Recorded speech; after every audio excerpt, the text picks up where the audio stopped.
और इस बीच west UP में पड़ रही भीषण गर्मी के बीच मंगलवार की सुबह राहत भरी रही।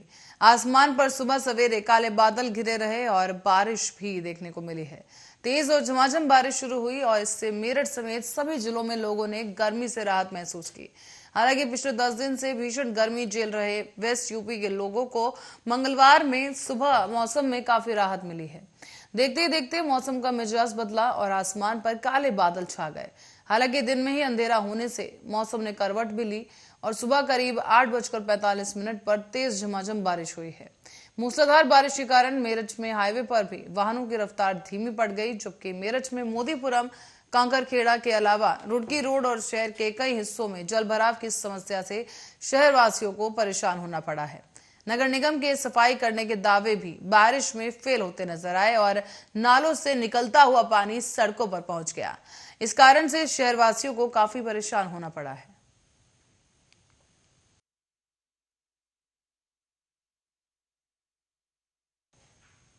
और करते अगली खबर का, जहां हसनपुर सामुदायिक स्वास्थ्य केंद्र में प्रसव के बाद 11 घंटे के भीतर 4 नवजात की मौत हो गई है। तो वहीं इस घटना के बाद इलाके में हड़कंप मच गया। और अब आपको बता दें कि एकाएक 4 नवजातों की मौत से स्वास्थ्य अफसरों में भी खलबली मच गई है, जबकि नवजात की बच्चों के जो परिजन हैं उनमें कोहराम मच गया है। मरने वाले 3 नवजात के परिजनों ने प्रसव के दौरान लापरवाही का आरोप लगाया है और एक मामले में स्वास्थ्य कर्मियों के द्वारा बच्चा पेट में पहले से ही मृत पाए जाने का दावा किया गया। उसकी अल्ट्रासाउंड रिपोर्ट भी दिखाई गई है। साथ ही साथ सीएमओ ने मौके पर पहुंचकर इस मामले की जांच पड़ताल शुरू कर दी। अब आपको बताते चलें कि दरअसल हसनपुर क्षेत्र के गांव फतेहपुर खादर निवासी देवेंद्र के 22 साल की पत्नी पूनम को प्रसव के दौरान पीड़ा हुई और इसी दौरान उसे अस्पताल में भर्ती कराया गया। जब शाम को 5 बजे प्रसव के दौरान ही उसने एक बेटी को जन्म दिया, लेकिन जन्म के 5 मिनट बाद ही उस बेटी की मौत हो गई। उधर गांव अंगरौला कला निवासी सर्वेश ने 32 साल की अपनी पत्नी बीना को दोपहर 2 बजे प्रसव पीड़ा के दौरान अस्पताल में भर्ती कराया था, लेकिन शाम 7:30 बजे ही प्रसव के दौरान बीना बेटे को जन्म देती नजर आई और इसके बाद गंभीर हालत में बच्चे को रेफर कर दिया गया, लेकिन रास्ते में ही बच्चे की भी मौत हो गई। इसी क्रम में लगातार 4 बच्चों की मौत हुई है। हालांकि अब सीएमओ डॉक्टर राजीव सिंघल ने मौके पर पहुंचकर इस पूरे प्रकरण की जांच पड़ताल शुरू कर दी है।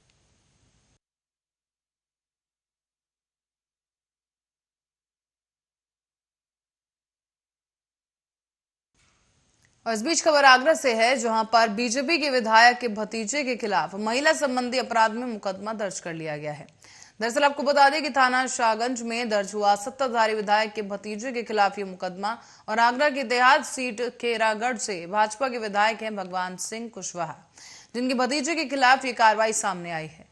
दरअसल आपको बता दें कि पीड़िता ने भाजपा के विधायक और भतीजे से जान का खतरा बताया है और इसके बाद इस पूरे मामले को संज्ञान में लेते हुए विभिन्न धाराओं में केस दर्ज कर कार्रवाई की जा रही है। एक थाना दिवस पे पीड़िता जो आई थी, 361/22 अभियोग पंजीकृत हुआ धारा 354 आईपीसी के तहत। उसके संबंध में विवेचनात्मक कार्रवाई प्रचलित है। विवेचना में जो तथ्य प्रकाश में आएंगे उसके आधार पर। और इस बीच सोनभद्र में शिक्षा व्यवस्था कहीं सामान्य तो कहीं बेपटरी नजर आ रही है। जांच के दौरान जिले के रावर्ट्सगंज विकासखंड में कंपोजिट विद्यालय रूप में सभी शिक्षक उपस्थित मिले और बच्चों को कक्षा में पढ़ाते हुए भी शिक्षक मिले हैं। यहां तक कि मेन्यू के हिसाब से मिड डे मील बनाया जा रहा है, जो कि बच्चों को दिया जा रहा है। जबकि कंपोजिट विद्यालय मुसही चरखा टोला में स्थित जो स्थिति है वो बिल्कुल ही इसके विपरीत देखने को मिली। यहाँ पर कुल 13 शिक्षक नियुक्त किए गए हैं, जिसमें से प्राइमरी से उच्चतर माध्यमिक विद्यालय तक के बच्चों को शिक्षा दी जाती है, लेकिन मौके पर 10 शिक्षक उपस्थित मिले हैं। तो वहीं जब प्रधानाध्यापक से पूछा गया तो उन्होंने बताया कि 3 अध्यापक छुट्टी पर हैं। हालांकि गौरतलब है कि 10 अध्यापकों की उपस्थिति के बाद भी बच्चे धूप में खेलते हुए नजर आए। बच्चों को मिलने वाला मिड डे मील भी तय समय के मुताबिक नहीं दिया जाता, बल्कि मन मर्जी के मुताबिक उन्हें मिड डे मील बांटा जाता है। साथ ही बच्चों से जब शिक्षा से जुड़े सवाल किए गए तो बच्चे जवाब देने में असफल रहे, जिस पर स्कूल के प्रिंसिपल ने ये कहकर पल्ला झाड़ लिया कि बच्चों को पढ़ाया तो जाता है पर बच्चे याद नहीं रख पाते। सर किस पते हैं आते हैं सर, यहाँ पे कितने अध्यापक हैं जो नियुक्त हैं? यहाँ पर कितने लोग उपस्थित हैं? तीन लोग 2 लोग मेडिकल पर हैं, एक CPM। अच्छा। तो सर ये मिड डे मील का टाइम क्या है यहाँ पर? मिड डे मील का टाइम 10 बजे से है। अभी क्या बज रहा है? अभी तो बज रहा है 11। तो बच्चों को मिड डे मील मिल गया? हाँ, अभी मिलने जा रहा है। केवल समरसेबल जो हो गया है, समस्या पानी की समस्या हो गई थी।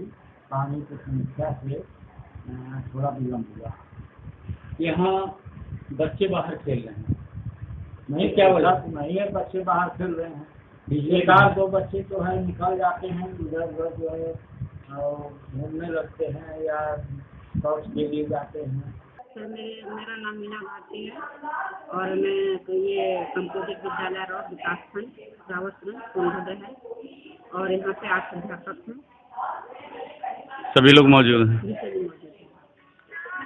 आज मेनू क्या है मैडम? मेनू क्या है मैडम? क्या बनाया जा रहा है कुछ? आज मेनू है सब्जी चावल और सब्जी चावल बन रहा है। कितने बच्चे मौजूद हैं जिनके लिए मेनू बना? 175 बच्चे उपलब्ध हैं। तो इन बच्चों के लिए कितना राशन की व्यवस्था की गई है, सब्जी की व्यवस्था की? राशन चावल जो होता है प्राइमरी में दोनों का रेशियो अलग अलग होता है। चावल प्राइमरी में एक बच्चे पर 100 ग्राम होता है और मीडियम में 150 ग्राम होता है। तो सर राशन उपलब्ध है और खाना बन रहा है।